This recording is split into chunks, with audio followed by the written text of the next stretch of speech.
What is up, hotties? Welcome back to another episode of Stay Hot. I'm Blaiden Kirk, joined as always by my two favorite co-hosts of all time, Matthew Spawnhour and Theo Ash, and we are here to recap Week 14 of the NFL season. A lot of kind of lopsided matchups coming in, but it ended up being a pretty good week of football regardless. We, of course, got some wild finishes. We had the highest scoring game of the season between the Bills and the Rams. We had some special teams disaster classes as we have had all year. But before we get into all of the great football talk, Matt, Theo, how are you guys doing on this beautiful Sunday night? I'm doing pretty good. I decked out my apartment full of Christmas stuff this weekend, so I'm feeling very jolly and very festive. I got a tree. I got lights in the windows and like strung across the ceiling. You're not merry, bro. It's like the North Pole in here. Ho, ho, ho. Ho, ho, ho. You're not jolly. I am jolly. Fuck Whatever. you, I'm jolly. Blaiden. Okay, What's up, dude, Matt? let's... your fire alarm Yeah. was a big problem for you that we had to battle through for this recording. It's dealt with, man. It is. A shout out to Blaiden's dad for bravely bringing him a ladder so he could reach the fire alarm on his 13-foot ceiling. We salute him. This episode's for him. You know, it's crazy because we start recording and the alarm goes off, and so I go and get like a bar stool and I stand on that and I poke a toy lightsaber as high as I can to turn it off, and then it just goes back on again. And so I'm like, well, I have no other options because I don't own a ladder. So my dad brings me over an 8-foot ladder, the goat that he is, at 12:30 p.m. or 12:30 a.m. Doesn't get any more real than that. So shout out, and we're back. I posted on Twitter, and all the replies were just well. So Why were they well? because the fire, like, it's like black people let their fire alarm just keep beeping, and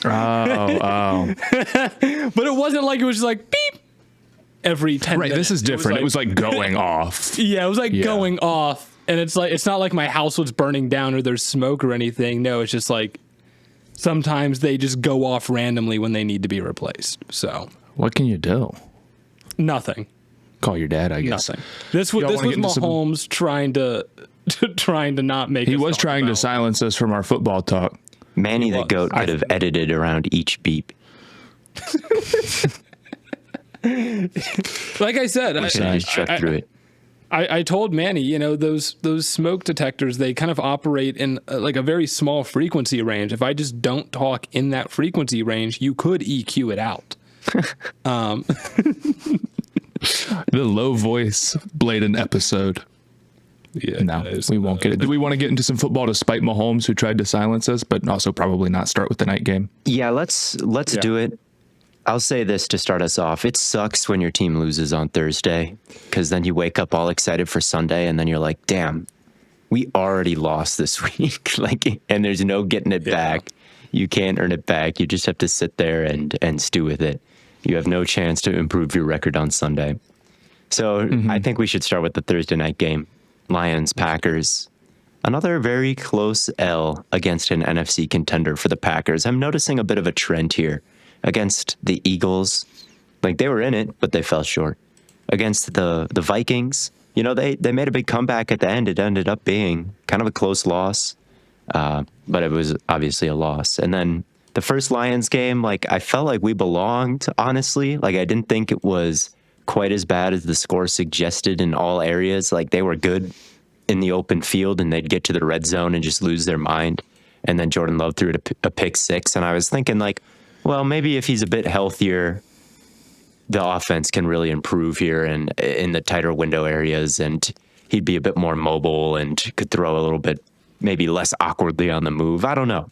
So I was thinking about that, and sure enough, it happened in this Lions game where Jordan Love, I thought, played a pretty complete game, but still the Packers come up short. And so they just seem to be solidly in the tier 2 of teams right now, where it's like they can play the Eagles and lose, they can play the Vikings and lose, they can play the Lions and lose. We're just getting swept by the class of the NFC, but it's always close, so I don't know how much hope I should have.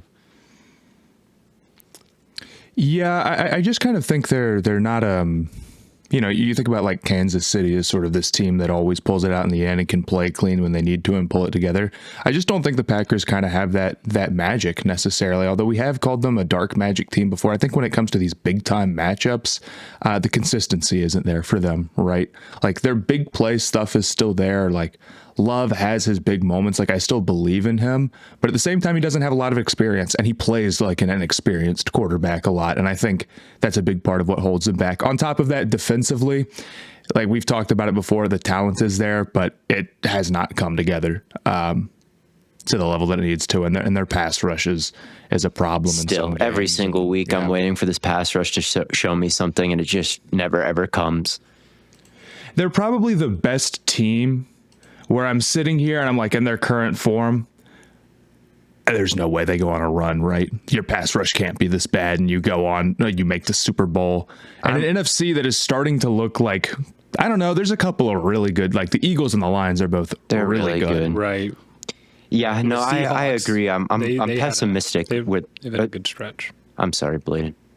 I was just saying, and the Seahawks are another good team. Yeah, and the Rams. I mean, there's a lot of teams that we'll get into, but with the Packers, there's just too many issues that I think are existing at the same time right now. The wide receivers have consistency issues. Dontavion Wicks's drop rate this year is like north of 20%, which is crazy. Christian Watson rips your heart out every week, despite the fact that he's so close to being so good. Like from a yards per route run perspective, since week 10, I think he's in the top 5. Like when he hits, it is such a big play. Like he just gets so easy separation downfield, right?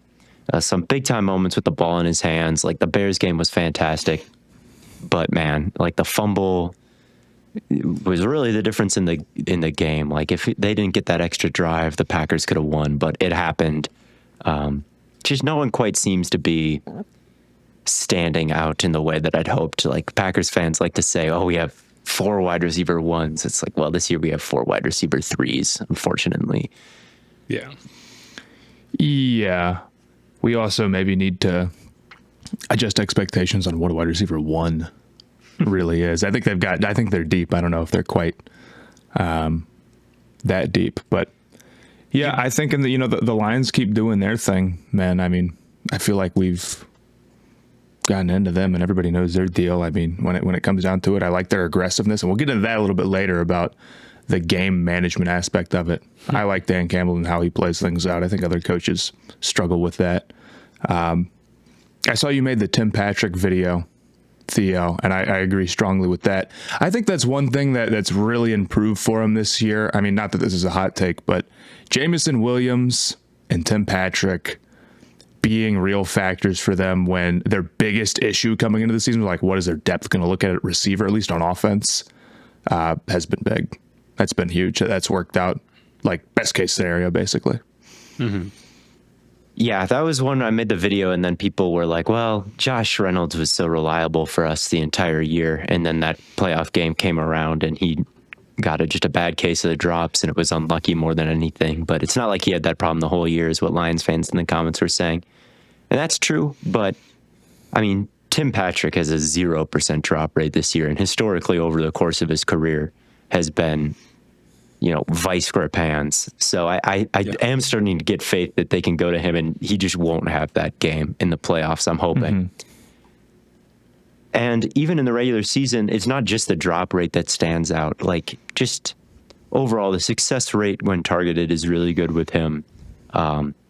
There is some underlying metrics, and it's been a small sample size, but there's some underlying metrics that are super promising. He's an analytics darling. So, and I think on the field where that stands out is just his hands and just how reliable he really is. And so, I think that could come up big for them. If they don't have those drops last year, they win it 100%. I feel certain saying that if Josh Reynolds doesn't drop those passes, they beat the 49ers. So I like what I see out of Tim Patrick. And yeah, Jameson Williams, like you mentioned. And as long as they have those 2 backs, man, they have a formula where they are the best team in the league against the blitz, easily, for years now. Yet still teams can never really stop blitzing them. And that's always going to be a tempting thing to do to them because You're going up against this run game with those two running backs. You're trying to make Goff uncomfortable, move him off of his spot, like make him feel nervous so he's not stepping into all these throws. So you blitz because Goff is the cheese, and then the rest of the offense is just like a mouse trap that just, as soon as you do it, they cut inside right where you were. Amon-Ra St. Brown cuts inside, and he catches it. But what else can you do? You kind of have to play that way to defend those two backs. So despite all the injuries that they've suffered, like they still have that on offense, and it just looks so easy for them. Like, what play from that game even was a highlight for the Lions offense? Like, really, they didn't have anything that really stood out as like, wow, what a huge play. And then you look at it at the end and it's like, damn, they put up 34 points and they threw a pick, and David and Jahmyr Gibbs didn't even really get going. It just happens because they've got that build and that formula, I think. Yeah, they had 27 first downs. Mm-hmm. So. Yeah, they're a scary team. I mean, this is the year for them to do it. I don't know. Maybe I don't know. Maybe it's easy to say that stuff when they're really good. Like when a team gets this good, you're like, it's just tough to be this good multiple years in a row. But at the same time, like, I don't think they've gotten particularly great breaks. Majorly because of the Hutchinson injury, of course, right? Right. So, like, you could make an argument that on paper they could be better next year. I really haven't looked into what, like, their salary situation is or whatever. I know it's got to start being a serious problem for them at some point, but I also think they're a pretty, like, forward-thinking team, which makes me believe that they'll be big on restructuring, right? But I feel like they have, but honestly, I might just be making that up. It's tough. It's tough to contend year after year after year without like a really, really elite quarterback. And I do wonder if Goff is quite at that level where it's like Ben Johnson leaving that could. Yeah, exactly. Ben Johnson could leave. Right. Aaron Glenn could leave. Like, are you just going to be able to retool? Like when you have Joe Burrow or Josh Allen or Lamar, your window is open for as long as those guys are there. Is Jared Goff that level of quarterback where the window is open as long as he is in Detroit? I don't quite feel that way about also Goff. So this is kind of, we talk about like potential brain drain, right? And what the Eagles faced. And, we saw that Sirianni clearly was the kind of, he was kind of the guy that was holding everyone back to some extent after that, marvelous 2022 season they had. And then they had the brain drain of Steichen and whatnot. But I feel like with the Lions, good coaches would be inclined to want to coach for Detroit in a way that maybe people didn't want to coach with Sirianni. Yeah, that could be, and that's a really good comparison. like the Eagles faced a brain drain and it hit for 1 year, and then they were back. Yeah, I mean they're back now, and they still have Sirianni, and it worked out fine, but. I'm looking right now at who is a free agent. I mean, it's like Kevin Zettler and like Davenport and Carlton Davis. It's not bad, all things considered. There. I don't know what they're I think their window is pretty big. Yeah, and they have 20. Or that's for this year. I guess maybe that carries over, and they have $68 million in cap space next year. And they are really talented. I mean, just think about the Lions compared to the Packers, and you think about like, okay, who are the blue chip franchise players for the next 10 years that we have? For the Packers, you're like, okay, Jordan Love is that guy, we think. Yeah. And you go look at you think Zach Tom is one of those guys. You think, like Tucker Kraft is one of those guys, maybe Elton Jenkins. I think Kraft, yeah. But then you look at the receivers and you're like, I don't know if any one of you guys is standing out like that. And then you look at the defense and it's like none of the defensive linemen, none of the front seven players. Xavier McKinney, you're feeling pretty good about. Even Jair at this point, you're like, I don't know. With the Lions, you have just Sewell and Amon-Ra and Laporta and Gibbs and Monty and Aleem McNeil and Aiden Hutchinson and Brian Branch and Jack Campbell. And there's just a lot more blue chip talent with Detroit. And I do think that there is a good chance that they could survive even a Ben Johnson brain drain because of all that blue chip talent. And that's even more, there's even more stars than probably on that Eagles team. Like as far as future talent that you don't have to replace, because their defense took a major hit the next year. The corners were old. Like they had to go out and get it. They had to go out and like really retool the defense. You don't really feel that way about Detroit right now. Like, Yeah. No. I'm shocked at how much cap space they have and how few players are losing. What'd you say was 68? No? $68 million. Oh my God. And like they're losing arguably only players that they would like maybe choose not to. I wouldn't go that far, but they're losing like anybody like deathly important. If you said, we're going to upgrade or we're going to try to get younger at any of those positions, you'd be like, all right, fair enough, I think. Yeah. So that's interesting. That's interesting. If they can, I don't know. If you're Ben Johnson, you really could wait for the right job to open up till. There's nothing making you leave. Ben Johnson put out a set of criteria for what he wanted in. Do either of you have that up? Ben Johnson's criteria for a head coaching job? What if I did? He's looking for organizational alignment, in particular between the GM and head coach. And then he'll be looking for recognition from the organization of the things that have gone wrong and a willingness to fix them. Ooh, see, I won't lie. Like, if you're a head coach candidate and you're like, I don't know, that sounds good to me. That sounds like you only get one shot at this thing, most likely. If it were me and I was Ben Johnson, I would want, and I was like the number one name, and I was in a great situation where I could compete and was highly like touted right now. I would wait for the best job in a 3 to 4 year span to open up for me to take. That's what I would do if I were him. Is he looking at Washington being like, I messed up. I thought there was no organizational alignment here. And now look at them. They're 8-3. Like I could have been. That's true. I mean, like you could always sit on your hands too much, but at the same time, like somebody else's success doesn't mean that you can't, something better can still open up, I think, or something really good. Yeah, no, I agree. I think with him, it's a unique story that he turned a team down. That he was the hottest name in the coaching cycle last year. There were all these interviews. He said, "I want to go back to Detroit." What is keeping him from saying that again? He's super young. Exactly. He is in a great situation. I 100% think it's no guarantee that you could just get Ben Johnson away from Detroit, and you can bank on that. So we'll see. It could go either way. But yeah, I agree with you guys. Even though I don't think Goff is that quarterback where the window is open as long as he's there, the Lions are built to last for the next several years. I can't see why not. Yeah. So they don't have to win it this year, but it sure looks like they have a shot. It is all lining up for them this year, though. If you don't win it this year, then your best chance has gone out the window, certainly. I honestly don't even know if that's the case.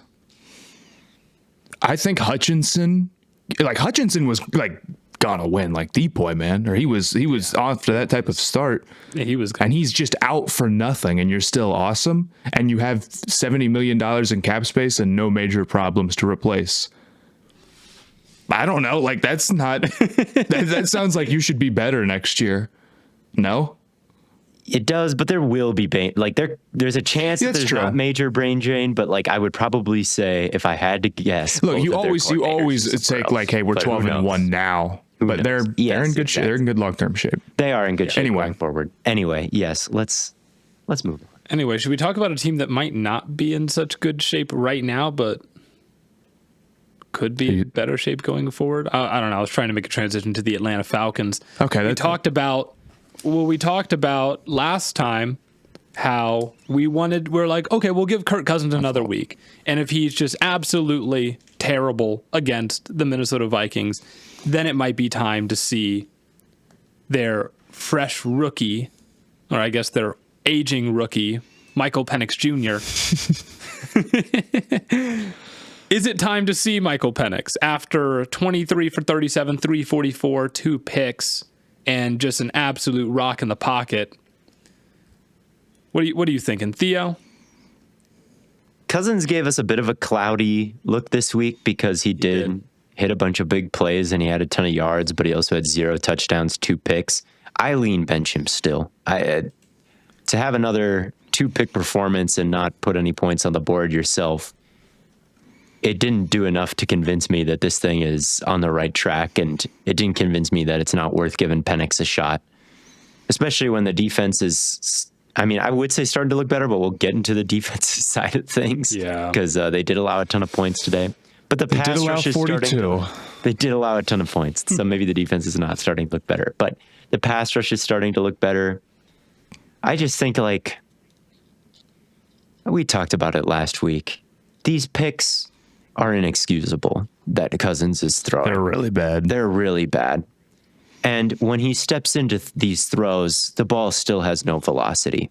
His second pick today against the blitz, trying to throw it to Kyle Pitts between the seam, the 2 defenders, it was a gimme touchdown for anybody with any kind of arm talent if they caught that route with that look, that blitz look, where there's only 2 guys deep and you're running a tight end between the 2 of them.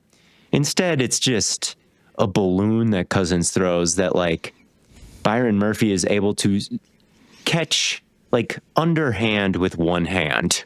Like, that's how soft this throw is. He caught it like it's a feather floating to the ground. And then the first pick was bad as well, where he just threw it right to Metellus. Let me ask you about the one-handed interception. What are your thoughts on that not being a safety? Not being a safety. He picked it off at like the 1, and then he ran into the end zone, and then he took picked it off at like the 2 Let me or see it again. 3, if I'm not mistaken. In real time, I think it was like not a bad call, but you watch it in slow motion, I'm like, I could see someone being mad about this. I could see it. That's one where, by the letter of the law, I'm fine with, like, kind of having some wiggle room. Like, safeties are, like, he caught it. He had his wits about him. He was in the end zone and he took a knee for a touchback. They gave it to him at the 1 yard line, right? Like, that seems fair to me from, like, a morality sense. Like, you didn't really get tackled back there. You got this pick. You weren't really sure if you're at the 1 or the 0. You take a knee and it's like, okay, you caught it at the 1, you get it at the 1, instead of, oh, you caught it at the 1 inch line going backwards, and now it's a safety because you just weren't aware. Like, that doesn't sound quite right to me. So I'm glad that, like, they looked at it and said, hey, you caught it at the 1. We're giving it to you at the 1. You could have run back and put your offense in a much better situation, but we're not going to, like, rob you of this interception. Especially when the Vikings actually did get robbed of an interception on that immaculate Fail Mary from type play, the simultaneous possession type play on the dig. Did you guys see that? Yeah. I don't think I would have called that a safety. Okay. It's just not a safety. I just saw people getting mad. I get it, but it's not a safety. I'm looking at the YouTube comments. I love Kirk who 5 TD passes equals Sam is the man. True. Equals genuine comment. Definitely not AI. I think that with keeping Kirk in there, you do have to take into account, at least from like how they're going to make their decision standpoint, the fact that they've got Kirk on the hook next year. I mean, $65 million is what they're sitting at. That is tough to say, sorry, we're just like not going to start you. Yeah, it is. It'd be wrong, but it does make a difference in how they're going to make that decision, I'm sure. The fact that, they'd have to put him on the bench and they basically can't get off of him. I guess you could do a post June 1st and eat like $35 million, but that'd be pretty extreme. And I doubt that they do that. But I just think you're sitting here with Kirk and I'm questioning, like, what exactly are you trying to accomplish? What exactly is the end game here? I mean, maybe he can get back up to a different level, or maybe he can be more willing to like take some sacks and not throw these interceptions, learn to work through his limit. But like the upside here just feels so low. You're 6-7, so they don't even lead the division anymore, do they? Are they tied with the Buccaneers? No, Tampa's I'm not sure. number 1. The Bucs won today. So Tampa's number 1 right now. It's like, I guess the only reason why you would keep Kirk in, outside of the fact that maybe they think he can just be way better, although I don't know, would be because you're that set on Penix sitting the first year, which, I mean, that's what they set out to do. They basically built their entire offseason around sitting a guy for a year. That was their entire plan, right? And I just don't think that's going to be what make or breaks Penix's career at all. I don't think him not playing these next 4 games will determine whether or not he's a franchise quarterback in the slightest. And I think their entire offseason plan being trying like this one specific quarterback micromanagement strategy is silly. And look how poorly it's limited, not only like the offense now because they didn't pick a very good guy to go out and sign, clearly, but because they've invested way too much at the quarterback position.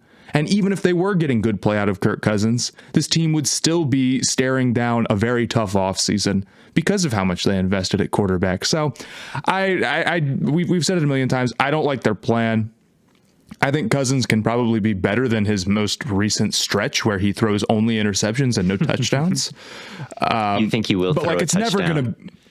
I think he will throw a touchdown if they leave him out there, but it's never going to be good enough for it to like truly matter. Yeah, it's never going to be good enough for like it. Like even if Atlanta fans like I'm not trying to speak for them, but like are Atlanta fans like hype about like maybe they win the NFC South right now? Like I wouldn't be.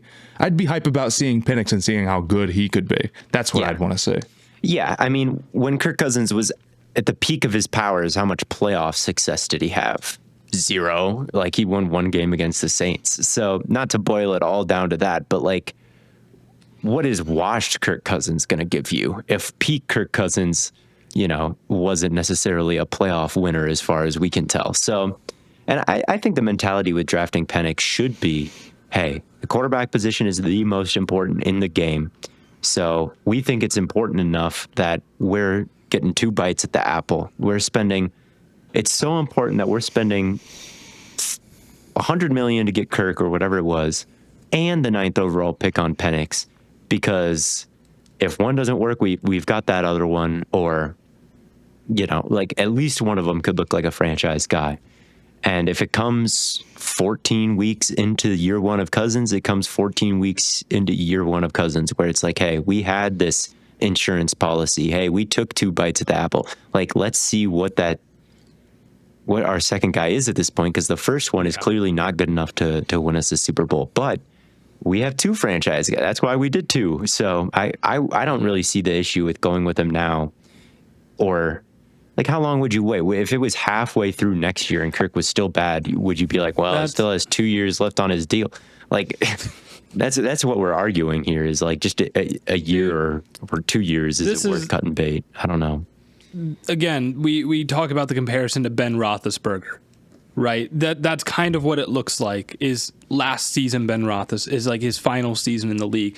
His last 4 games, Kirk Cousins has not thrown a touchdown. His last touchdown was on November 3rd. It has been over a month since we have seen Kirk Cousins throw a touchdown. I mean, this is just completely unacceptable levels of football that's being played at this point. He only took 1 sack today, but it was like the worst sack I've ever seen. I think literally any other quarterback, including Aiden O'Connell, would have gotten away. But he just kind of stands there and wobbles and then goes down. And I'm like, no other quarterback operates like this. It doesn't make any sense, I think, anymore to keep him in the game. Even at this point in the year, especially at this point in the year, because of his age, because of the injury, like he's not going to get healthier. He's not going to get like stronger or faster. Like the year is the year at this point. And the longer you go on, he's only going to get more tired. He's only going to, like, if he is feeling anything from his injury, he's only going to feel that more. Like, at this point, everyone's banged up. Like, there's no way he's going to be getting better at this point in the year, I don't think. I don't think so either. He's already gone 4 straight weeks without a touchdown. Like, what less do you need to see at this point? I think statistically he can get better, just because this is, like, so notably bad. All-time bad stretch. But, like, and we probably will. In terms of 8 as far as like his interception ratio. His arm is still going to be bad. Like, his arm isn't getting better. His pocket presence isn't getting better. Like, he just would be, I don't know. his mind would just see the field a little bit better. But it wasn't happening today. And it's like, how are you a vet at this point and you're washed and like you're not seeing the field well? Like, what are you giving us at this point? And the fact that he's having that stretch at all is very concerning. Peyton Manning did not have this type of stretch like when he joined the Broncos, like that is not the type of vet you just added. You added him too late. All right. You added him after the Achilles tear and now he's throwing beach balls. So do you know what you look at this situation. Okay.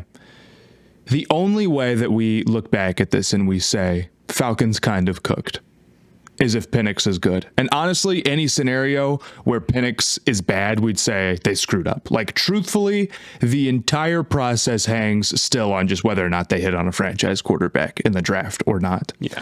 But I wonder if there's some thought, like if you're Atlanta, that they've just already committed to being like, our big thing is that we're going to bench him for the first year because we think that is what makes him good. And that if they play him now, he's either going to be bad and they win against the whole strategy they had because of, Kirk playing poorly, or he's good and then it becomes clear that the entire strategy of like putting Kirk out there and spending $200 million on him just like was unnecessary. So you might as well wait until year 2 at this point so that you can save face, because if Penix ends up being, you'd be like, well, that's because we sat Kirk. So that whole process was needed. Do you see what I'm saying? I do. I cannot. To me, it's like, are they afraid that their job is going to be more in jeopardy if it turns out both quarterbacks they brought in this year are bad? And I know there's always a thought of trying to protect like a quarterback's confidence, but I've said this before. You would, if I'm Michael Penix and I just watched Kirk Cousins play the worst 4-game stretch of any quarterback this season, and they still won't put me in, like, dude, how little must you think of me? That would crush me, dude.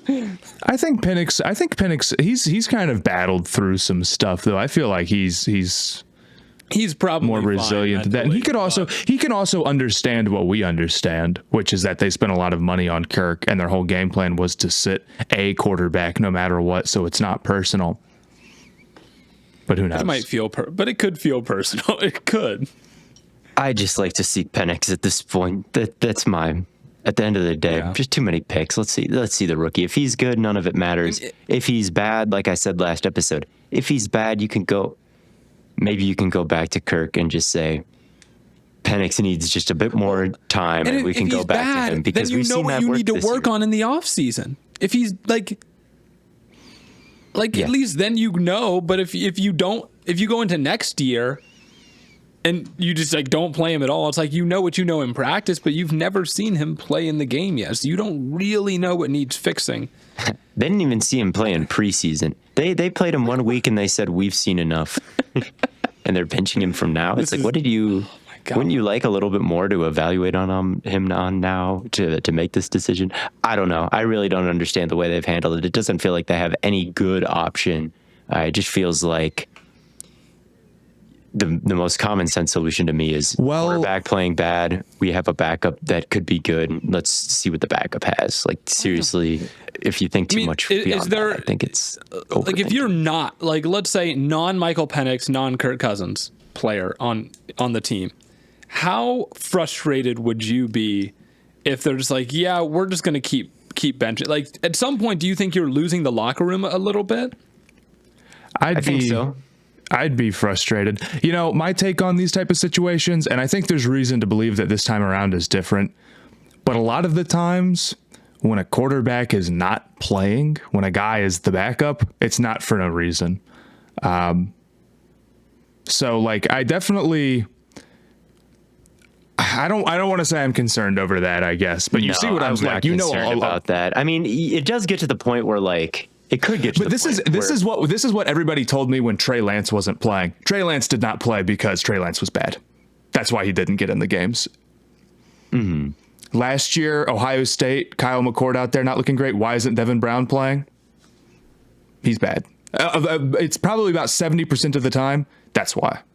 Yeah, but I think with Penix, but we can't. But this Penix, clearly it's just different. it is different. Like Cousins hasn't been playing bad enough for long enough where it's like, man, they must not really not like Penix. I think it's because I think the tougher pill to swallow is just we spent a lot of money on Cousins more than Penix looks bad. But at any rate, getting back to the game, just I want to shout out Bijan Robinson, who's probably like the best player you could possibly have against the Vikings because he like kicks ass in pass protection, and he was like stifling all their blitzes. He had so many good pass pickups this game, and he also ran the ball really well on a defense that was really one of the top in the league against the run. They ran their wide zone, totally worked, pushed the guys on the interior around.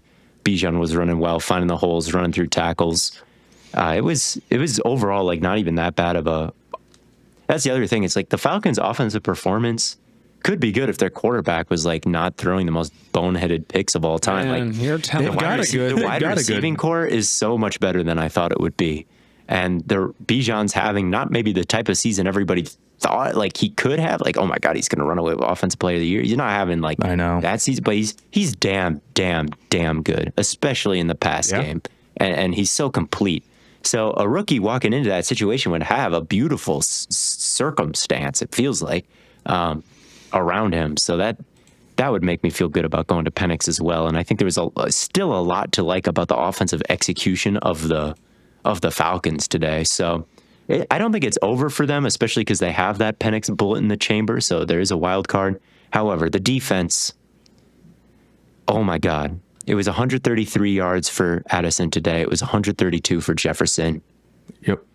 I tweeted, it looks like the DBs are playing with blindfolds on. It's unbelievable. It was unbelievable how bad they were.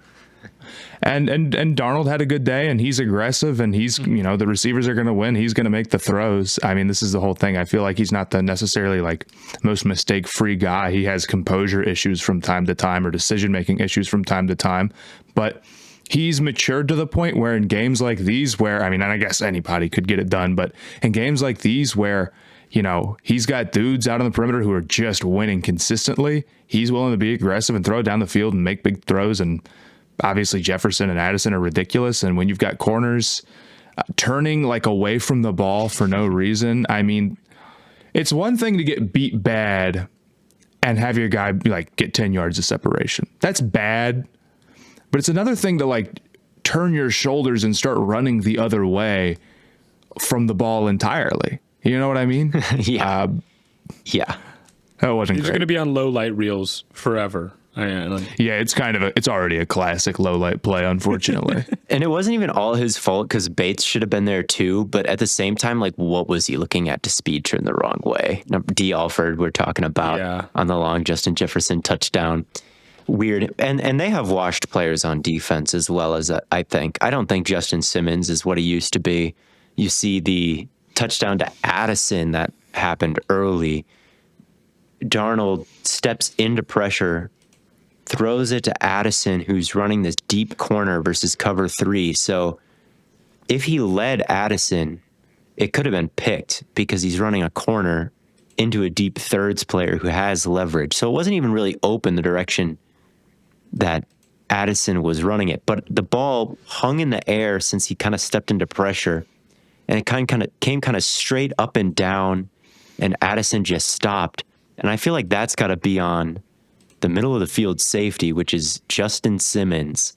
And he just comes in, like whiffs on the tackle, doesn't make a play on the ball, and Addison just turns around and scores. So I think their last second free agent additions of Judon and Simmons, like both of them are kind of in the same camp as Cousins, where it's like you got these guys past your prime and they're supposed to be like the big stars of the team. And that's kind of affecting them on offense and defense, I feel like. It's just age. The Judon signing being as disappointing as it has been is really rough. The pass rush still cooked today, and he still had a sack, I think. But overall this season, he has not had the type of impact. The pass rush the past couple of weeks is kind of taken a jump. But they're getting Ellis on the running backs in blitzes. 2 out of 14 weeks is not. And I like Ebiketie. Ebiketie was a draft crush of mine, and he's kind of balling out recently. He won around O'Neal's outside shoulder on a 3-man rush. So he just ended that play quickly, just speeding around the edge and getting home. So the pass rush being good is good, but man, like, I don't trust it to continue each and every week just because of the history of the Falcons. And like, there are just bad players in this secondary, I think, and some age issues across the team. Oh, yeah. Yeah, I agree. But hey, shout out the Vikings. Getting another big win. They're what, 11-2 right now? Yeah. Damn. Dude. They're right there. They're right there. They are. Do you guys, I mean, do you think they're a legitimate playoff threat against Detroit and Philly? And I don't see why not. I mean, it took a game-winning field goal for Detroit to beat them. Mm-hmm. I think that Darnold takes a few too many sacks. Like, I think about him compared to Jordan Love, because Viking fans bring it up all the time. And Jordan Love and Sam Darnold both have crazy physical tools, and they both are very aggressive down the field in some of their decisions today. Like, I could see Love doing all of that. Mm-hmm. And Sam Darnold did all of it. I just think, like, there is some sack issues there and some offensive line issues, perhaps. And I think Aaron Jones being your running back is kind of precarious going forward because of his fumbling problems that he always has in big games and so far this year, and his durability and like what's behind him. So him being like your bell cow lead guy, making a deep playoff run, I think can hurt you a little bit. Darnold taking sacks, I think, can hurt you. But the defense is legit. The playmakers are legit. Like, Darnold is giving them chances. He's making some really high caliber throws. Like, Jones is a good back sometimes this year, and I think he's capable of it. But yeah, I do think that they are. I could see them making a dark horse run. I'm not willing to completely write them off. No, I think there's some ways where you're like you said, this could cost them and this could cost them. And I wonder if this is going to hold up for 4 straight. Mm-hmm. But I would hate to get them as an early matchup. Absolutely. And I think they're certainly talented enough. And I mean, you're seeing some consistency in the regular season from them if they're going 11-2. And clearly, I mean, they're on the Lions level. So yeah, at least, in terms of that one game they played. So I agree. You've had Wendy's nugs dipped in sauce, but have you had them covered in sauce? Wendy's new saucy nugs take the crispy and spicy nugs you love and turn them up to 11. Choose between flavors like buffalo, honey barbecue, garlic parm, or if you're really a heat seeker, try spicy ghost pepper, only on Wendy's signature spicy nugs. I dare ya. That's 7 delicious ways to try the nugs you already love. Pick a flavor, grab some extra napkins, and prepare to nug like you've never nugged before. For a whole new way to nug, it's gotta be Wendy's at participating U.S. Wendy's locations. Hey everyone, with the holidays creeping up faster than your aunt's fruitcake recipe, I've got something way better to share with you. If you want to look sharp for all those festive gatherings and maybe finally win that Best Groomed at Family Dinner Award, check out the latest masterpiece from Manscaped, the Chairman Pro Electric Foil Shaver. Trust me, it's like Rudolph for your face, guiding you to a smooth, irritation-free shave. Head over to manscaped.com and join over 11 million people worldwide who trust Manscaped by using the code STAYHOT for 20% off plus free shipping. But let's dive into the goods. The Chairman Pro comes with 2 interchangeable skin-safe blade heads, one for that super smooth baby's bottom feel and the other for trimming your stubble just right. No more razor burn or irritation, so you can show up to that holiday party looking sharp. Not like you had a run-in with the Christmas tree, but here's the real magic. Flex Adjust technology. The pivoting head adjusts to the curves of your face, giving you a smooth, precise shave, even on those tricky spots like your jawline. Plus, the Chairman Pro is waterproof, so you can shave in the shower without worrying about cleanup. Just rinse it off and you're good to go. And with up to 75 minutes of runtime on a single charge, you've got plenty of juice to go from that rugged holiday beard to smooth as a snow angel. So, once again, get the Chairman Pro today and experience a shave that's as smooth as you deserve. Use the code STAYHOT for 20% off plus free shipping at manscaped.com. Again, that is 20% off plus free shipping with the code STAYHOT at manscaped.com. Well, where do we want to move next? Should we? I want to do Bills Rams. I want to do Bills. We got it. Let's just do it. The highest scoring game of the season. 44-42, 900 total yards of offense, 12 total touchdowns. Josh Allen had one of the best quarterback performances of the entire season. 3 passing touchdowns, 3 rushing touchdowns. The only player in NFL history to do that. Damn. And they lost. You know, I think we said it last time. Special teams is a third of the game. A blocked punt early. True. Returned for a touchdown. They recover the onside kick, the Rams do. And then 7 seconds left in the game. The Rams, it's 4th down, they have to punt. And the ball bounces at the 1. It bounces with 1 second left and goes into the end zone with 0. Just they did miss a PAT, but outside of that, absolute flawless in the most important special teams plays. It's like a fifth of the game. There's no question about it. It's like a third of the game. That all has the same impact as Josh Allen. I agree. Look, I mean, I don't know if there's any other way you can look at this game outside of Josh Allen is incredible. I mean, both these guys are just phenomenal quarterbacks. Like we've been saying all year, Stafford is also in that top tier with those top guys, right? And he showed that today. But Allen, I mean, these guys are so good under pressure is what makes the difference. And it's like beyond even like when they get pressured, they don't panic. It's like when they get pressured, sometimes it doesn't even matter. Mm-hmm. Like it doesn't even help.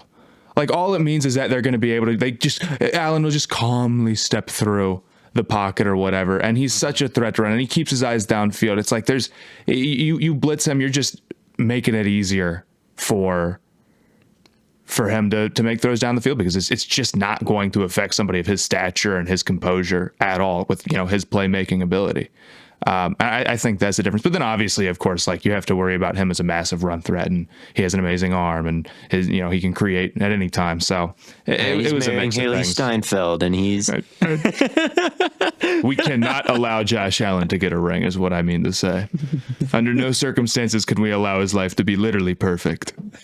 Mahomes, get him. Mahomes, sick him. I have a take about this game. The dick riding of Josh Allen after this game is a little crazy to me. For losing, his MVP odds went way up after a loss. I think the loss because he played good more than it helps him. But he went up by he went up by like a lot in the MVP case, and it's like, really? how do your odds go up that much after an L? And I get it was a great game. I understand it was a great game. Lamar didn't play today. It's because Lamar didn't play today, but it was a great game. But Stafford played better than him. He didn't outduel Stafford. Stafford had the superior game, and I just think the loss hurts more than the game helps because I think more of Josh Allen's case has to do with record than people think. Like the fact that he's a favorite now over Lamar Jackson has more to do with record than like overall how they look on the field and numbers. I think Allen is playing as good as they can. And you got to realize like, okay, do you know how many times the Bills ran the ball today? 17. But do you know how many of those were actual runs? 7. And then it was 10 Allen runs. They ran the ball 7 times and put up 42 points, man. It's all Allen. It's entirely the Allen show. I don't think his offense is bad, but it's like he has no other like elite player around him. Lamar is up there with, no disrespect, because Lamar is balling like we love Lamar, but he's got Derrick Henry up there. The Rams ran it like 30 times today, albeit like, don't get me wrong, I'm not trying to diss Stafford or anything.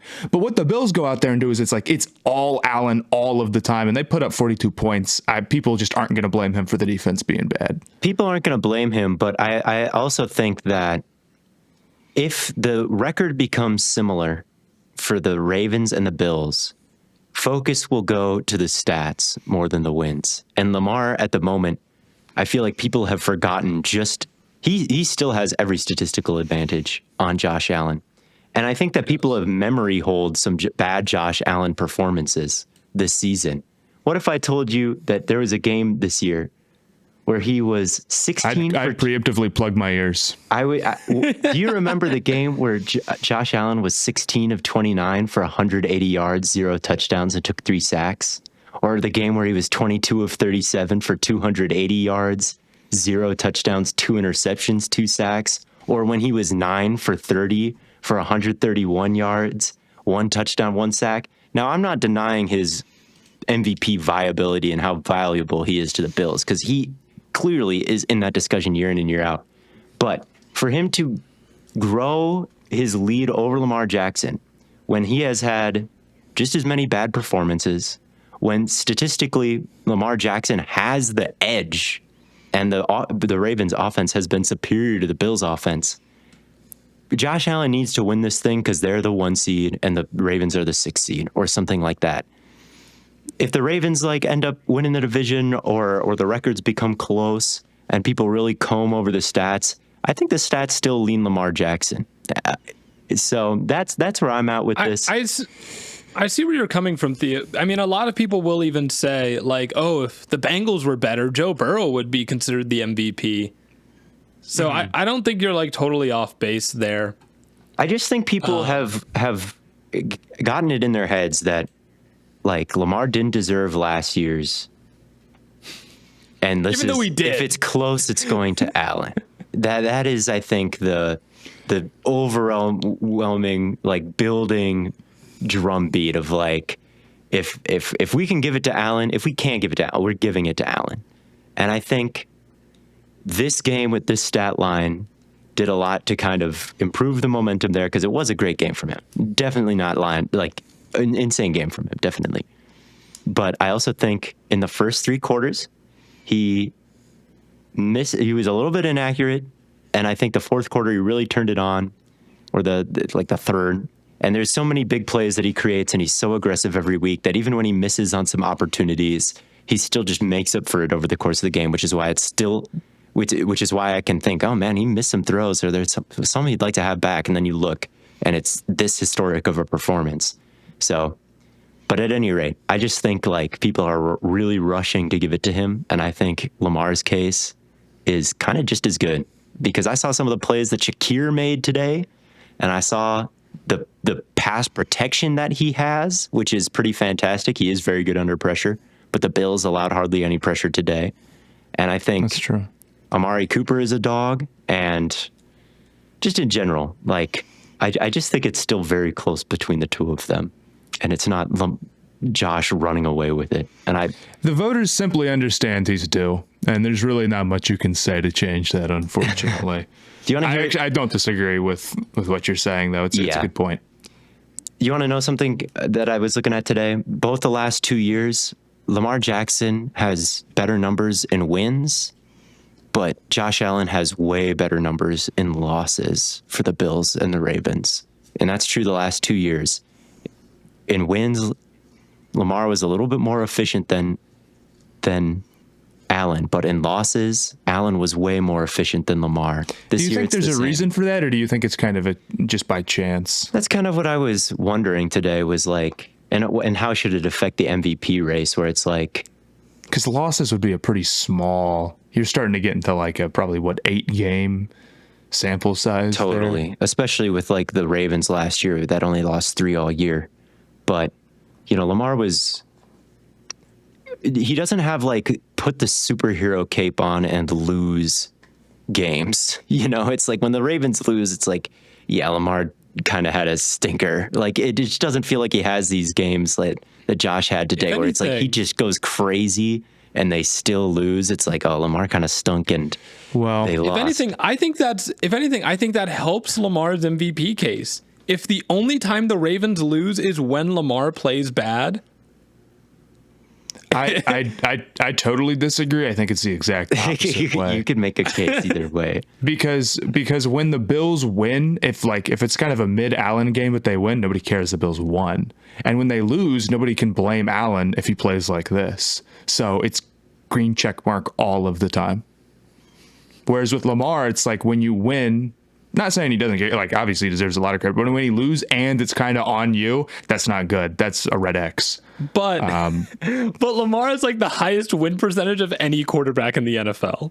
That's true. Look, I'm having a hard time arguing against Lamar Jackson, man. I don't want to do it. Yeah. But Yeah. I also, I won't lie, I do want to see Allen get one because I want him to get one. Like, I just want that to happen, you know? Like, What about Saquon? Saquon's not the MVP though. Saquon. He's not the most valuable player in football though. The quarterback is just more valuable. I think if we're talking about like QB pilled. I am QB pilled. I think like on the field, like the coach is God and like the quarterback is Jesus and like every other player are just like kind of mortals running around. Like that's kind of what the power structure of like an NFL team. Now it can flow through a certain, you need those skill position players and you need a couple guys. Things can flow through certainly, but the quarterback has like special powers. It just kind of is that way. In Greek mythology, you've got like they can get Zeus, sold though. And then you've got Zeus and Poseidon and Hades as your coaches, and then you've got a demigod at quarterback. Yeah. And everyone else is.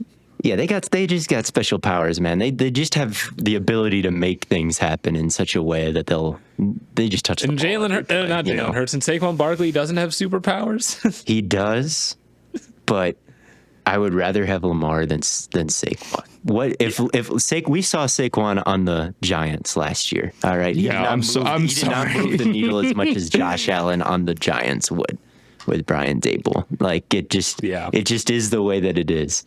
Quarterbacks can get sold. It's not on them if their team wins or loses every game, but in terms of the impact they can have, it is a quarterback for MVP. I'm fine with treating it that way. The MVP is just like Cy Young to me in pitcher. Like it would have to be something crazy for a skill position player to probably get there in my head when Offensive Player of the Year exists, and you can just give them that. Yeah. Matt, do you want to talk about Panthers? Eagles? No, I don't want to talk about Panthers Eagles. I want to make a point about Rams Bills. Yes. I think part of the reason why people are giving Allen a little bit of a pass is because of the late game clock management was a disaster, and it just took away a chance for Allen to have what could have been like a last moment, we need a field goal and we have time, but basically no time moment. Running the ball, sneaking the ball with 1 minute to go when you're on there 1 down 9 with all of your timeouts. Terrible decision. Just cost them the game. And then burning your timeout to stop the clock is the classic dumb, poor clock management mistake. Calling the timeout when you have the ball in a situation where you know you're probably going to have to give the ball back to the other team. Just stupid. You know, they run more time when they have the ball than you do when you have the ball. So doing that, which was, I mean, how long of a mistake? Probably a 40-second mistake. And then, you know, the Rams being able to run it down like exactly enough to get you out of the game. It's just a disaster. And I know clock management is only one part of what makes you a coach, but you know, NFL teams spend all this time preparing and like, you know, building up for the season and trying to micromanage all these little things. To make a mistake like that just completely takes you out of a game is ridiculous. And I think it's part of the reason why people are like kind of is the play call. Yes, like you should. Well, it's both. You should. First off, you shouldn't. The bigger mistake is that you ran in the first place. Okay, yes, you should have. You throw it 3 times and then you can do whatever on 4th down. Right, but you have. I think to the only team. Can we agree the Eagles could get away with that play call, though? Yeah, maybe it would be different if you were the Eagles, but even then, why risk it? You have 4 downs to go 1 yard. Yeah. Just throw it. Just throw it in the end zone 3 times and then do the tush push if you need to. But you can't risk keeping the clock running there. And then also calling the timeout compounding the issue because they panicked. Is what definitely happened.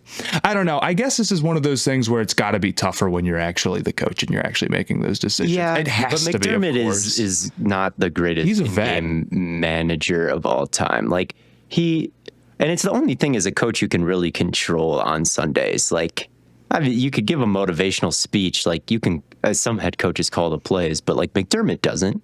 No, but like when you're on the sidelines, if you're Sean McDermott, like you're really, I mean, obviously you're communicating and there's ways you can influence the game behind the scenes, but the direct contribution of you to the final score is controlling the clock and managing the game with your challenges and, you know, approving certain play calls. So if you're not good at that, like as a head coach, you are a negative to your team on Sunday, even if you were a positive the other, you know, weeks of the days of the week, you know what I mean? So, and it's something against the Chiefs, like you need every single little margin. Like the Chiefs are so lucky, right? So you can't put yourself in a position to be unlucky, right? Where like, oh, I just didn't have any margin for error and I've left it up to some unforeseen circumstance, right? So yeah, it does concern me. Yeah. Yeah. Shout out the Rams though for taking care of business in that fight. I know we've only talked about the Bills. I mean, this was a Stafford masterclass. You know how it goes.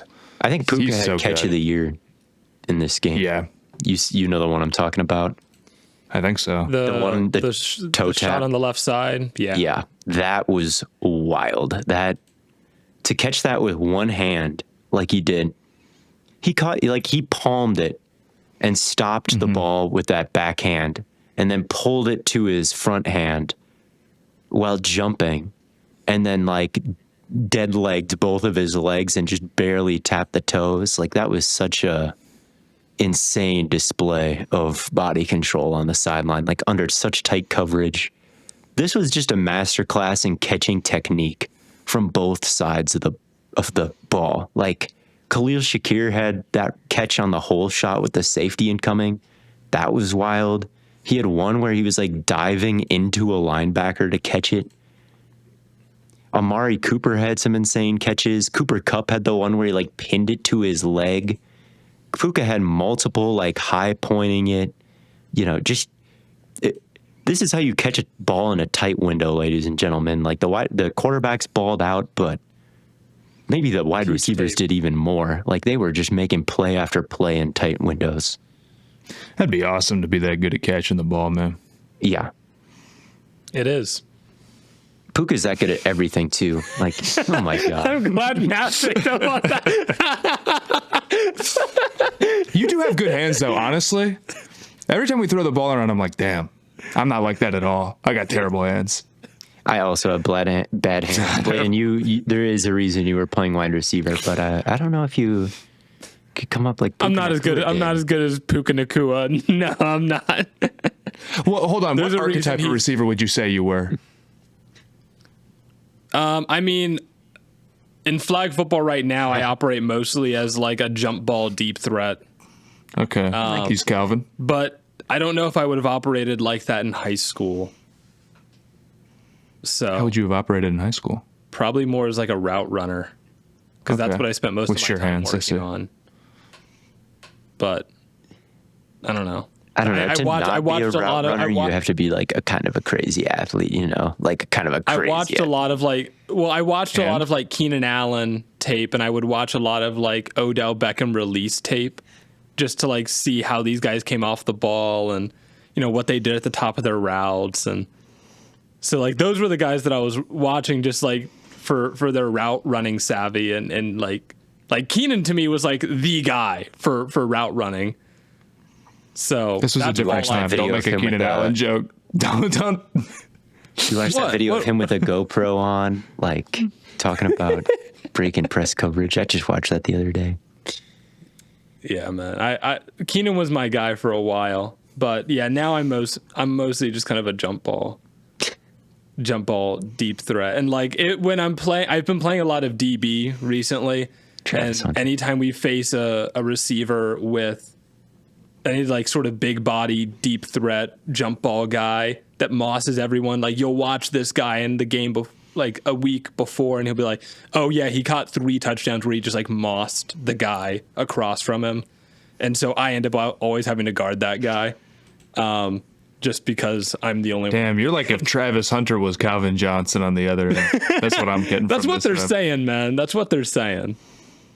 But we haven't been winning a lot of games recently, so maybe we need a different approach. Yeah. Maybe. I don't know.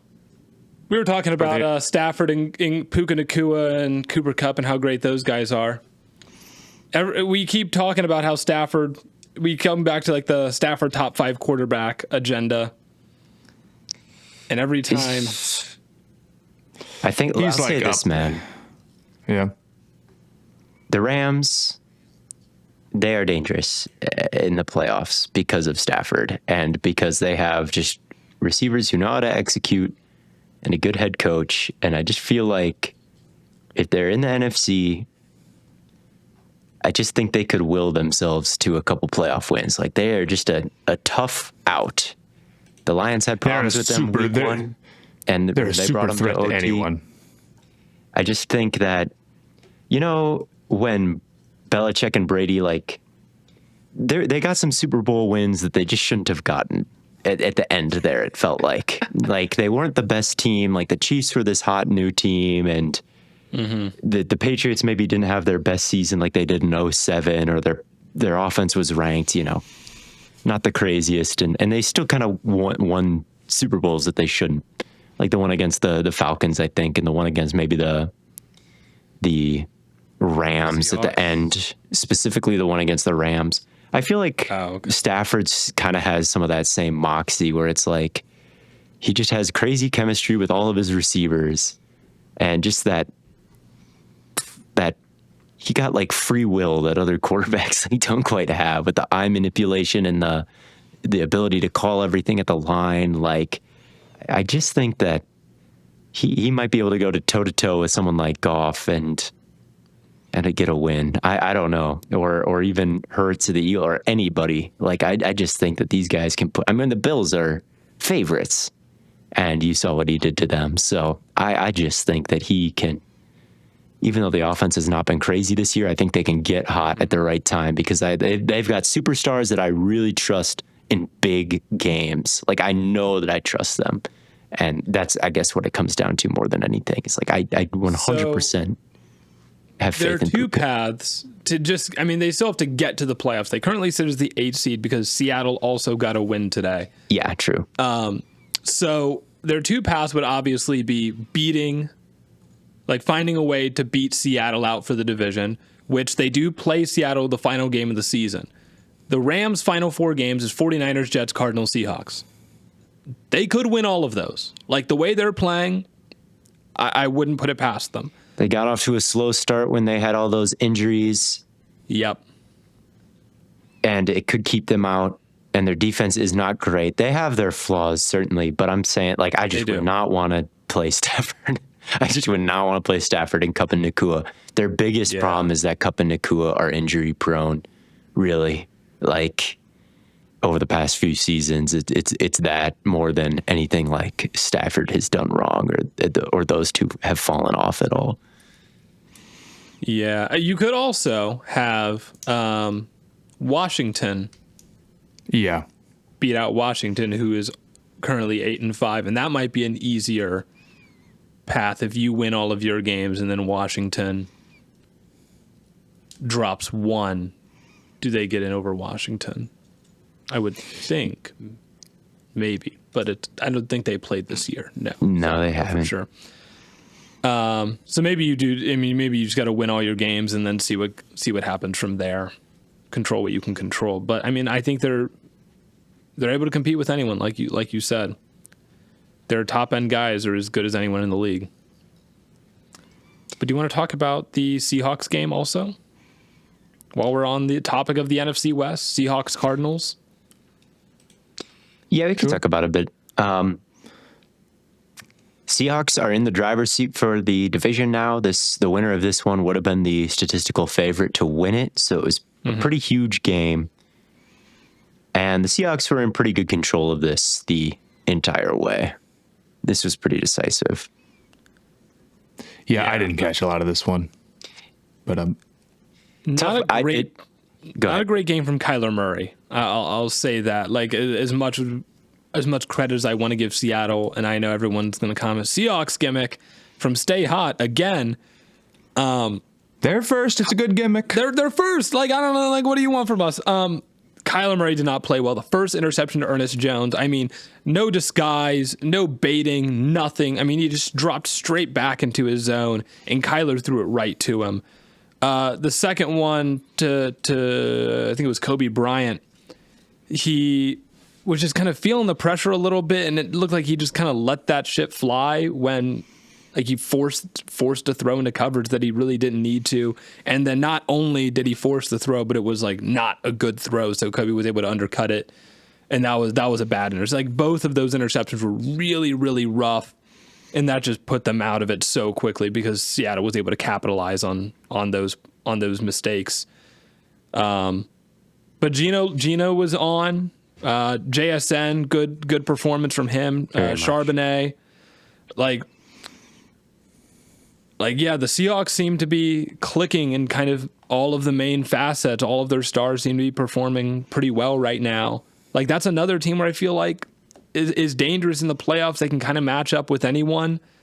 But they could also just like randomly hit a slump and look bad like they've had throughout this year. But if they can get hot right now and finish out this year, man, I think they're as good as anyone to be like a sleeper contender. Yeah.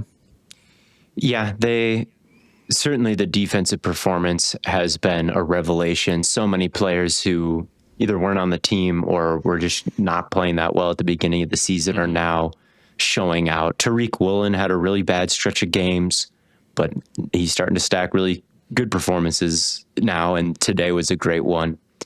Julian Love, Leonard Williams have been the real stories the past 2 weeks.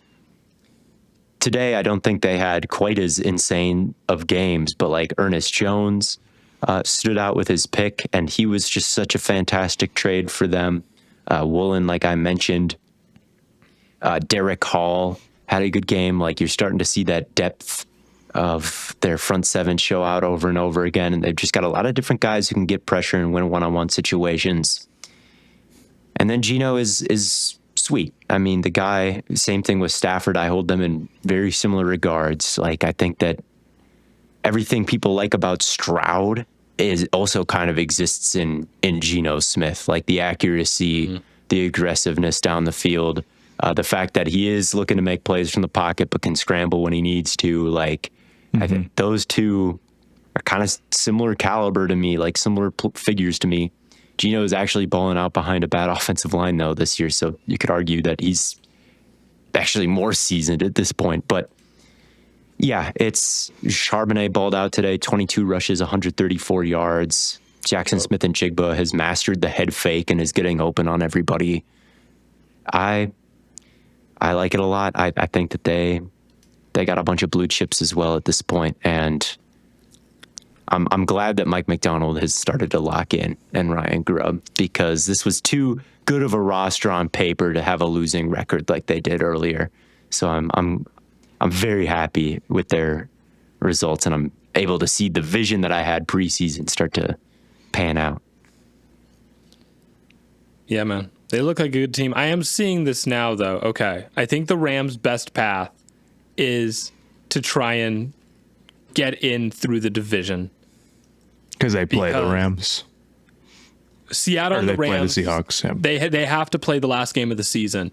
And Seattle already lost to the Rams once. It's their only divisional loss.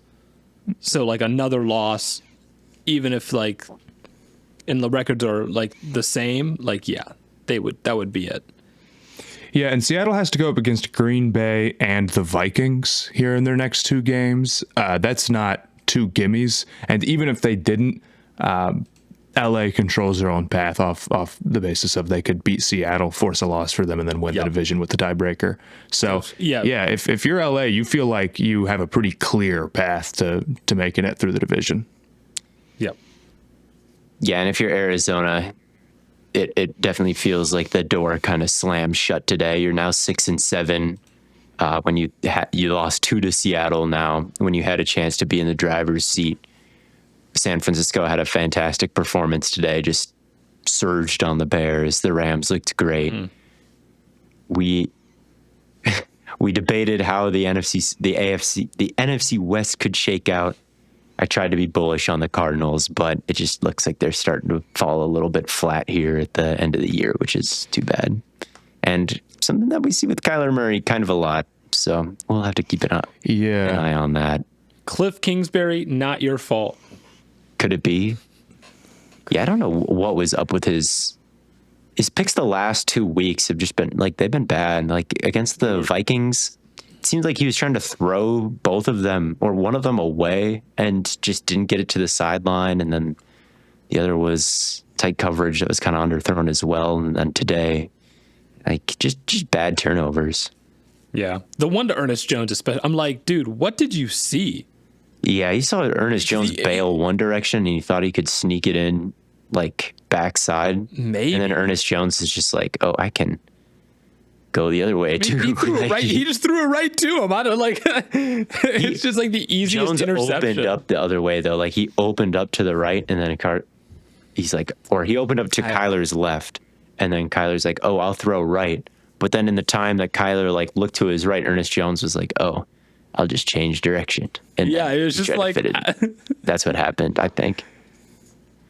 I mean, Ernest Jones had eyes on him the whole time. Like, I don't know it was why he thought. I don't know why he thought he could fit that throw in. Like, that's. I mean, who would you have to be? Like Herbert, maybe Stafford could make that throw. Kyler's got the arm talent of just about anybody. I think everybody's getting lurked there. Yeah.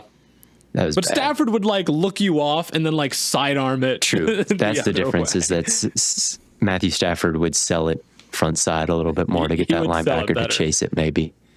He would. Well, I guess we might as well talk about Chiefs Chargers, the Sunday night game. Some more devil magic going down, and this was their best one yet. City. Oh my god! This was easily their best devil magic moment yet. No, I think doinking. And here's the thing: their third kicker of the year lines up to kick the game winner, and the ball just goes straight left. And if they had been 1 yard further back, no good. Yeah, but it's like at the end of the day, like I do think the luck here is kind of getting overstated in that, like, okay, they made a 30-yard field goal or whatever. Like, it's not that lucky to make it. It's just lucky. It just bounced. So you're like, oh, what are the chances? But it's like, well, they made an easy kick. No, doinking in. It's doinking in hilarious. A 30-yard field goal. It is funny. But at the same time, it's just one of those things that I think people are going to blow out of the water where it's like, oh, they're just inches away from losing. And like they are, but like, is it lucky that they're on their third kicker? You know what I mean? And it's like, it was such an easy field goal that like once they lined up to kick it, it's like, okay, they earned this win. They would have been so unlucky to miss that kick. You know what I mean? That's very well. Yeah, that's very true. Look, I stand by my evaluation of the Chiefs are considered incredibly lucky, largely because they keep winning. So every game, the conversation is about what went right for the Chiefs rather than what went wrong. And, you know, like that's why the Patriots dynasty was also very lucky, even though it really wasn't, even though they had a ton of things or years where things didn't break their way. Yeah, they went a decade without winning a Super Bowl. And they went undefeated and then lost the Super Bowl off a crazy Eli Manning play. And, you know, Tom Brady lost his best game, although people like to bring up he won his worst game in the Super Bowl, like that type of stuff. And the Chiefs are the same way. It's like they went to a Super Bowl and they had both their tackles get out. And then that just like completely crushed their team. They had an offside cost them a trip to the Super Bowl in 2018. But we don't talk about those as much. Like that's not the narrative around the Chiefs because they're so good and they like made up for it, you know? Although, Theo, I do agree with your point about how they are built makes them seem particularly lucky on top of that. Yes, that is where I end up landing with the Chiefs is like they are playing in such a manner that their margin of error is going to be small. Like they just are. It is impressive. People wonder, what do they do that's elite? Like, I'm not seeing eliteness on the offense. I'm not seeing eliteness on the defense. I'm seeing a bunch of close wins, which is true. But I think the offense is better than people give it credit for. And I think they are elite at sustaining long drives Like, they have the longest average drive in terms of amount of plays per, on a per drive basis this year. Mm-hmm. It is a bit of an art form to go 6, 7, 8, 9, 10, 11, 12 plays down the field in small chunks. Normally, teams can't do it, right? Teams say, we'll play too high. We'll let you take the little stuff underneath, and then we'll punish you and we'll beat you when you don't have any explosives at the end of the game. And the Chiefs are just very, very good at not having the explosives and winning anyway. And they are like really elite at kind of dinking and dunking their way. And it doesn't result in points quickly, but it is resulting in like tons of close wins, because if they get it in a situation at the end, like this one versus the Chargers, like everybody already knows what's going to happen because they are so elite at it. Like, it'd be one thing if, it was just happening for one season or something. And then I'd be like, well, maybe this is a fluke. But the fact that like everybody can predict, like, oh, the Chiefs have a chance to win it here, they're going to go do it. And then they always do. It's like, yeah, that's something sustainable. That's something that I trust more than like, they might have a great record in close games. I don't consider them to be like the 2021 Giants, right? They're a very different beast.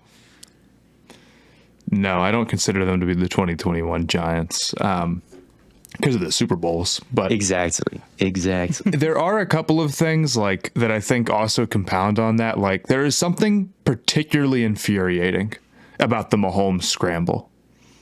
I don't know why his scrambles in particular make me. I don't even care. Like, I don't really have anything against the Chiefs, but like, if it was your team, when it is your team, because it was my team not that long ago, the Mahomes scramble, it's like, you aren't Lamar, bro. Sit down, stop. And then every time he does, he always finds a way to just barely get the first down. Like, he's got it fine tuned. It's killer, man. And then on top of that, I think like his chemistry with Travis Kelce obviously is super valuable. But when you're just watching it on the TV, it kind of looks like Travis is just slow and gets open for no reason. Like, that's how it feels. It's like, so it'll be like that, a 3-yard run, and then like Mahomes waddles his way for a first down, and your team loses. Like, that sucks, dude. That's not fair. At least back in the day, it used to be like they're throwing nukes on your head, and it's like, all right, like, yeah, all right, fair enough, you got it's like me. 99 throw like power, nothing. They're not even doing anything. Receiver, and now it's right. It's like, okay, Mahomes throws 50 touchdowns, and Tyreek Hill's out there, and it's like, okay, right. That's when the Patriots were at their most dangerous, though. Like, I can remember how many Barry McCockner crash outs are there, where he's like, oh, Tom Brady just beat me by checking it down 4 times in a row, and all of a sudden they're in field goal range. Like, the fact that the Chiefs feel like that honestly might make them scarier than ever. It's like, damn, we're getting beat just by checkdowns. Like, that doesn't scare me, man. Like, I know that that's a Super Bowl winning formula for some organizations out there. We've seen this before, man. I hate to say it. I'm sorry if you're a Kansas City fan listening to this podcast. It's bad for the sport if they win, unfortunately. It's bad if they get the bowl this year, man. Let it be. We've got demigods like Josh Allen and Lamar Jackson running around. Do not let it be. Oh, my God. I don't know if I've said this on the show, but the script is Eagles beat the Chiefs in a rematch. The script. Eagles guy says, I think the script is my team winning. My team? Maybe not your team, but you're a big Hurts guy. I don't know if that's the script. I mean, that'd be pretty good. I'm a big Hurts guy. Shout out. He is the GOAT. But that's the script. Shout out. I feel like you could argue that a lot of different things would be the script. Like, the Lions Chiefs would be our crazy matchup. Like, a team that's never done nothing right, never, versus the evil Dynasty Chiefs. That'd be a good one. Can't we root for Packers Ravens? Like, why can't that be the script? Guys, Packers Ravens. That's a script I'm hoping for. 2 historically great franchises. Yeah, man, I'm good. I mean, it's going to be 2. I guess the Lions aren't historically great, but it could be Lions Bills.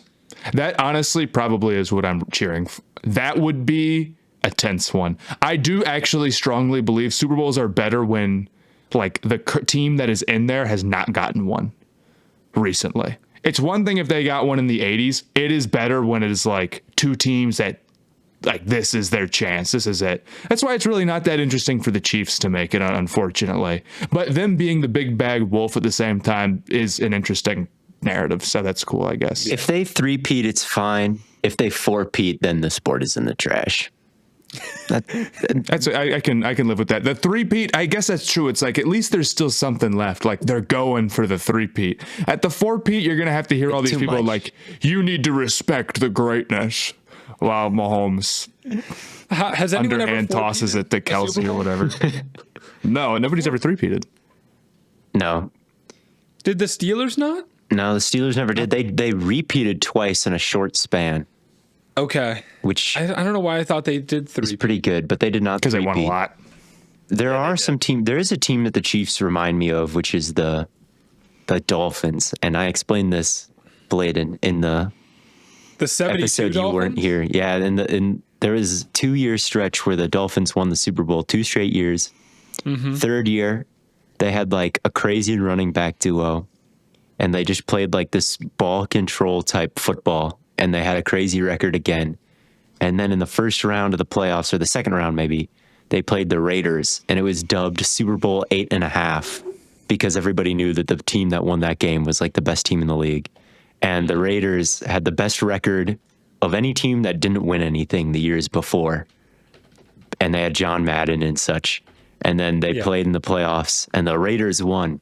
And I feel like that just reminds me of the Chiefs and the Bills right now, where you get the Chiefs with this ball control style of play coming off a two-peat.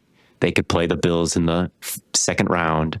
And this time, it is the Bills' year. Like that storyline is kind of they might be reusing an old script, which just we got to be alert for. I read a book on the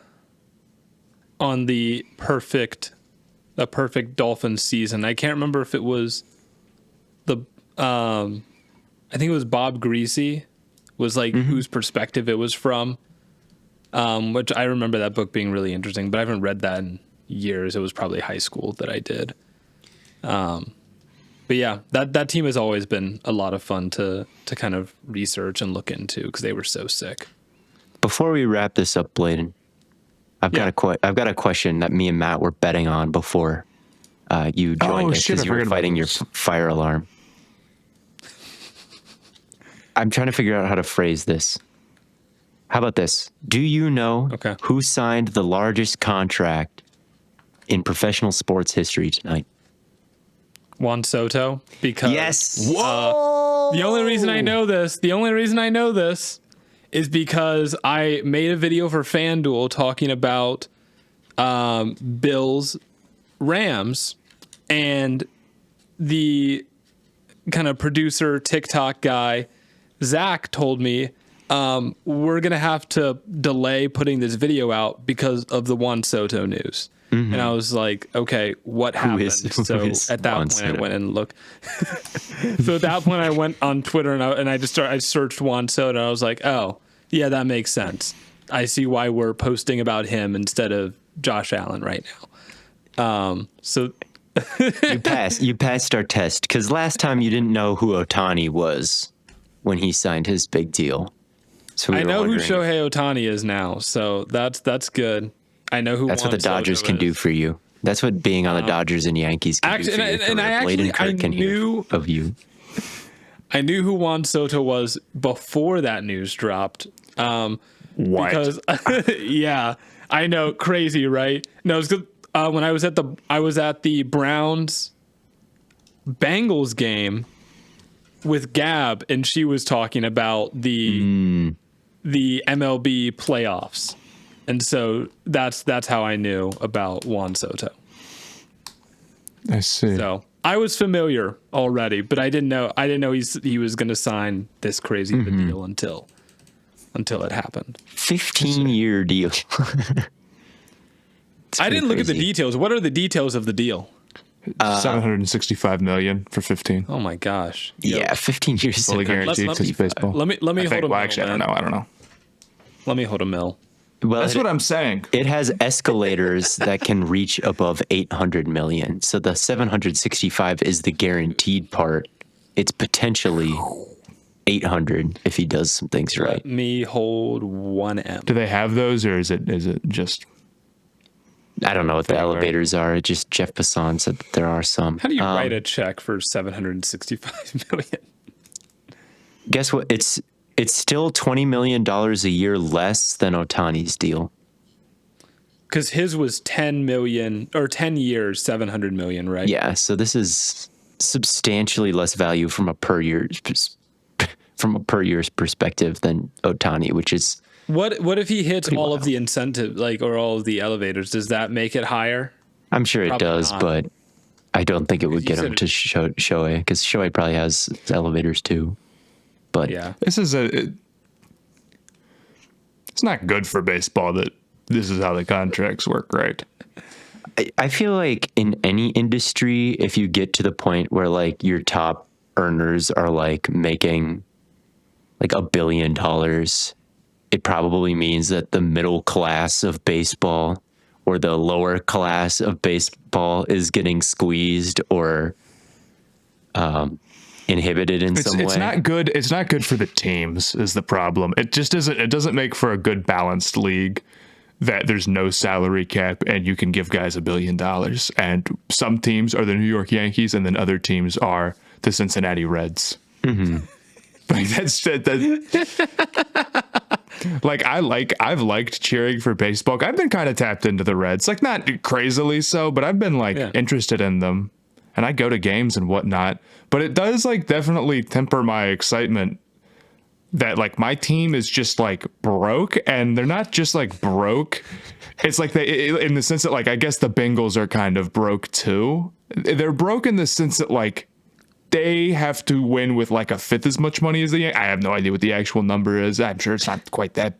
I actually don't know, but you know what I'm saying. I know what I'm saying. How much do you think the Yankees Bengals payroll don't is? really have to worry that much about like Joe Burrow getting signed away by the Chargers for like $1 billion. Dude, if there was no salary cap, Jerry Jones would be unbearable. Yeah, That's true. But if you're the Reds, like you do have to worry about Ellie De La Cruz just like getting signed by the Dodgers when they've already signed all the other good players in the league. Like that is legitimately a very possible outcome of his career and any star player's career.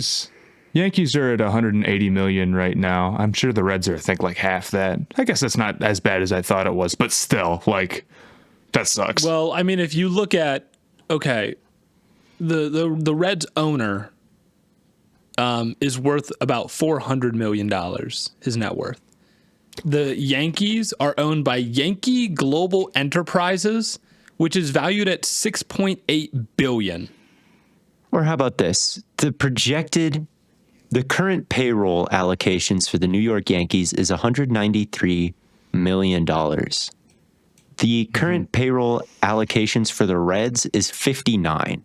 So you're looking at a roster that is $140 million more expensive in New York than.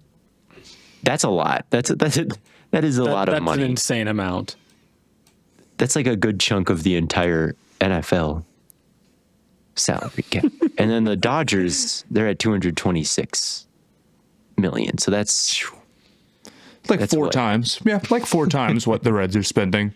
Like it's just there's only some level of investment there. Now, the thing that kind of saves it is I know that baseball is like a wildly high variance sport where really like 7-game series are laughably short.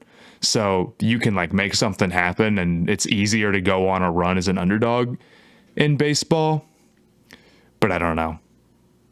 I think the Reds should have $250 million payrolls and not the. How often do non-top seeds win the World Series? I think fairly. Maybe I'm like totally off base, but I think fairly often, right? Yeah, but I think it might be getting to a point where that is like the contracts are almost becoming so insane that is kind of trending downwards. I think that might be kind of like the narrative that's building. We just did have a Dodgers-Yankees World Series, so it could be kind of getting to the point where it's like, okay, these are real super teams. Like this is like if seriously like the first team All NBA team was just like a team. We need like Which the I guess best kind of player was. in baseball to like stand on some moral high ground for and say, cheap with the dude, Reds." I want to play for my team. The my problem is that home it's too crowd." much. It's too much money. You can't do it. You That's what can't Kenny be like, hey, Dillingham I'm is gonna do taking this offseason. I'm when taking Ohio I'm State taking is half going. $1 billion. I'm taking $500 million pay cut to play for To the stay with Cincinnati ASU. Reds. That's what's gonna happen. yeah, that's exactly what you would add. Yeah, I'm taking $500 million pay cut so I can play in Cincinnati. It's like it's not gonna go down like that, man. I know how it is. And yeah, your ASU dude, they're gonna see that clip of him being like, "Our kicker sucks ass. I hate him. Tryouts now," and that's gonna do it for OSU. I promise. So I don't know. We'll talk about the college football championship games on Wednesday in depth, I think. We didn't even get to that. Oh boy, we will.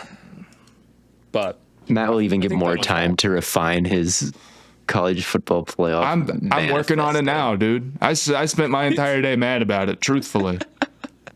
It's so funny go. that college football fans just are mad at their playoff. Like I can't imagine being like as an It's NFL terrible, fan. dude. It literally makes no sense at all. It doesn't. It's like college we're not football is even. the only sport. It's the only sport in the world where we have a committee decide who gets into the playoffs. Well, how does basketball work specifically? For Is it like- I guess college basketball, maybe. Yeah, it's kind of the. Just college sports. Well, the in thing that general. kills me is like just being we mad don't at even the have essence the of the bracket is just a funny. The concept. bracket is ridiculous. The buys are unnecessary, like to have them locked into the conference champs. The auto bids are completely worthless and only do like those are only ever going to do bad. Cry. But wasn't ASU ranked top 12 anyway? We gotta buy like whatever system elevated us here. I'm like a billionaire. I'm like this system. Yeah. But if like the good. buys screw up all the seeding, so now you have like Penn State and SMU and who else was it? Boise, all on one side. It's like, dude, that makes no sense. Like that's not. But of course, they didn't think about this because they don't ever think about this shit. They don't ever like sit down and be like, what would be best for the sport? They're just like more teams, and they know if there's a problem that they can solve it by just adding more teams. They already did that one time, and people will be fine with it again, I guess. I don't know. Again. And we have a committee that everybody spends all this time like debating about like what happened during the season, and the committee will come out and be like, we are not even letting in the most deserving teams, by the way. If we just think a team is better, we'll let them in. Oh yeah. And you've got They half of the outright said fans. it. They outright said it. Half of the fans are like SEC lunatics who believe that their strength of schedule demands like it means that they must get in no matter what. If they go 8-4, well, you would have gone 6-6. If I go 6-6, well, you would have gone 4-8 if you had to be in my position. But then the other half of the fans are like these anti-SEC like insane people whose entire principles on whatever they think should happen is built exclusively around screwing over the SEC. That's all they want to see. They don't even care about the sport. So I think I like. they this think for that strength of college schedule football. completely doesn't matter. Yeah, I think this is good. I think this is great. I just think Just that this, division. this whole sport should be the Wild West, and everyone should operating under its umbrella should just be as mad as possible all the There's time. literally the Pop-Tart Bowl. I think literally Alabama has to go play in the Pop-Tart Bowl. I don't know. Ooh. You know what would actually irritate me more? I don't know if I've given this take that I think it would be better to be the 13 seed and miss the playoffs than it would be to be the 12 seed and make the playoffs. Because if you no, hear me out. If you make the playoffs and let's say you lose in the first round, you don't get a bowl game. So I think that's lame. You don't get a like. You're just done. Like normally, if you were a 12 seed, like if you were the 12th ranked team in the country, you would play none some of you other guys are team, making and you my would coaching staff. And you would all right, play. none of, you would especially play in a you, bowl Blaiden. game. This is No. you're I'm not getting look. on my staff. Look, I'm not saying that I would intentionally lose a game, but if I were a fan and I'm like, oh, sick, man, you get to go to the first round of the college football playoff instead of like But you don't play a the bowl one game. seed. Like you play the 5 seed at worst. and that's like I know. probably not a winnable game. It's not like, oh, I'm off to go. So who's the 12 seed? Is it SMU? Who cares about playing in the Pop-Tart Bowl at all? I would rather play a bowl game than like. Thank you for boiling it A down. playoff game? We're elegant. I don't understand. I don't like. I just think a bowl game. To me, a bowl game would be. To me, a bowl game would be more interesting. No, I think a coach should say that. I'm glad we didn't make the bowl. The Greyhound bus bowl is slipped through our grasp as we compete for a trophy. I'm just saying, man. Like, you're not winning the national title. Like, as the 12 seed. Cereal. You are not getting a spot on my coaching staff, man. You are all right, man. Theo, you would get a spot on my coaching staff. I'm just saying. I'd Liam Cohen you with this mentality.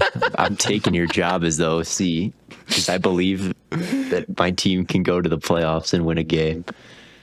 I'm not saying that you can't win a game, but like you kind of are, though. You're saying as a fan, you might as well give up and play in a game that you can win, like the Pop-Tart Bowl, instead of being the 12 seed. I'm just saying, would you rather have a Pop-Tart Bowl trophy or like, or nothing? Or like, because it's what you play. Let's say the 12 seed wins, then they play in like the Orange Bowl or the Sugar Bowl against the 1 seed. Dude, we've seen 16 seeds win tournament games. Do you think that would mean less to them than like winning in college? In college basketball? Yeah. Does college basketball have bowl games? No, but like, I don't know. Like, you're just getting served up to get killed, aren't you? Like, wouldn't you rather just stay home? I think a 16 seed like winning a tournament game is like completely different. I don't know, but like, because even if as a 12 seed you win against the 5 seed, and then you end up playing like Oregon. Whereas you get your you get your teeth kicked in and you get nothing. Whereas the 16 seeds, the credits roll after they beat the 1 seed. It's like they take home the trophy. Like okay, you win. Like normally, if you were playing your postseason game and you won, you got something for that. But now you play like a postseason game. And then your reward is to play another postseason game that you are definitely not winning. What do you mean definitely? Dude. So what if we made the first round like the Pop-Tart Bowl? That's fine. Then I'm good. That's a good way to close it. Everyone can be happy. You can get our meaningless trophy, and you can get served up to get beat in the second round. I'm just saying, like, you should get something. Like, Alabama's good. Alabama gets to play in a bowl game, and if they win, they get something. You realize Alabama tweet that Alabama should feel lucky they're in the Pop-Tart Bowl. I think Alabama had no shot to beat Georgia this year or something. Like, I think they probably could have, and they did earlier. Like, Alabama could have easily been the 12 seed. They could have. And you think that they shouldn't have wanted that because no, I'm not saying that they necessarily shouldn't have wanted that. Like, but the fans shouldn't want it. I'm just saying, like, they're gonna get something for winning a bowl game. They might not win. They might not win. They might not win, but I actually don't know if they're in the Pop-Tart Bowl. They might be in the Cheez-It Bowl. Actually, Cheez-It might have. Yeah, they're in the Relia Quest Bowl in Tampa. How do you feel? All right, that's really no less insulting. Blaiden's like, thank God they get to play in the Relia Quest Bowl instead of the playoffs. I'm just saying, man. Stars. Like, if you win a playoff game, and then if you win the first round of the playoff, and then you go into the second round and you lose, you get nothing for that. Like you have nothing to show for that. I don't need the Pop-Tart trophy. I'm sorry. We're it's not the number one podcast, Blaiden. We're not Joe Rogan. It's okay. We still had fun. I'm not trying seen to some cool things. And, like, I'm not had some trying to good clip moments. farms. And Dude, it I'm was not nice trying to chart where we do. It's okay to try and fall a little short. It's better to try and win a game and then lose one than miss out on the whole thing. I'm not saying like don't try, but like I just wish. I know. I just wish. My point is, I just wish that you would get something for winning the first round of the playoffs, other than like the opportunity to play another game. I think you might. You might. I don't know, but it didn't look like it's not a bowl game. It's a playoff game. So like I didn't imagine that you would get like a trophy for it, but maybe I'm wrong. But we talked about that for like 10 minutes. So if you listen to that, good for you. But if you skip to the end, I don't blame you. Thank you all so much for tuning in to another episode of Stay Hot. We'll be back, of course, to talk more college football on Wednesday. We might talk about something that we haven't talked about in a long time also, but we'll see. But until then, thank you all so much for tuning in. And as always, we will catch you on the flippity flop.